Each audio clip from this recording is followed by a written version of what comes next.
We have a lot of problems. Nigeria is a country of hydra-headed problems. We have, but the bane of our underdevelopment is corruption. Okay, look at Amechi, who also has corruption allegations against him. He is a commissioner, he is a ministerial nominee. So we want a clean break from the past, where corruption, anti-graft agencies were used to fight perceived enemies. Me, I think the elite, a section of the elite is playing over the intelligence of the masses. The stage at which the country is presently is the stage that we were in between 1980 and 85. As far as I'm concerned, the present administration, it seems that Nigeria has taken the right decision by electing a very good leader this time around, and we believe strongly that President Buhari is going to put a lot of things right this time around, and that's just the only hope. One thing I believe is that change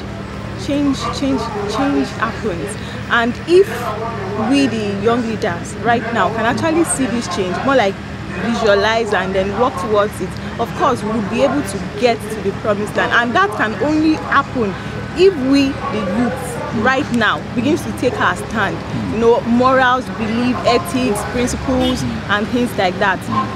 With the grace of God, we'll get there, sure. Things are definitely changing.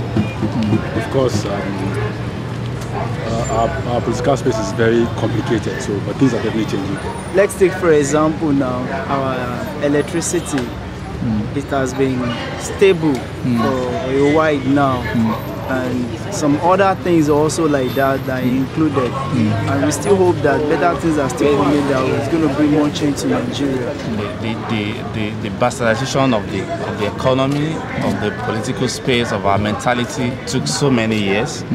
You know, I would say this started from after the overthrow of President Shagari. You know, I would say maybe after Buhari came in, there was a bit of hope. But when Babangida took over, it was a down flow from then up till now. You know, so to bring things up, it will take a while. So I would say we're on the right path, but there's still a lot to be done. The economy is in a bad state. Education is messed up. You know, the healthcare, there's no infrastructure.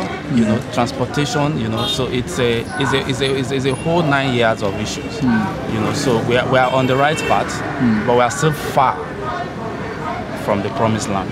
You see, when you bring in, when you put a bad wine into a bottle, into a new bottle, it's still a bad wine. So there are some corrupt elements that this government want to bring in now, especially in the ministerial list now. There are some highly corrupt people that are likely to join to make up the ministerial ministers of Nigeria, which will backfire. It will make the government unpopular because the government is gaining popularity. So by the time they carry along corrupt people along, the government may end up being tagged a corrupt government also. We see Nigeria independent in 1960, and at this age there is no database for citizens of Nigeria. Countries like Singapore, some countries like Malaysia, countries like Indonesia were countries that were actually envious of Nigeria, including China as a country, were envious of Nigeria some 30 years back.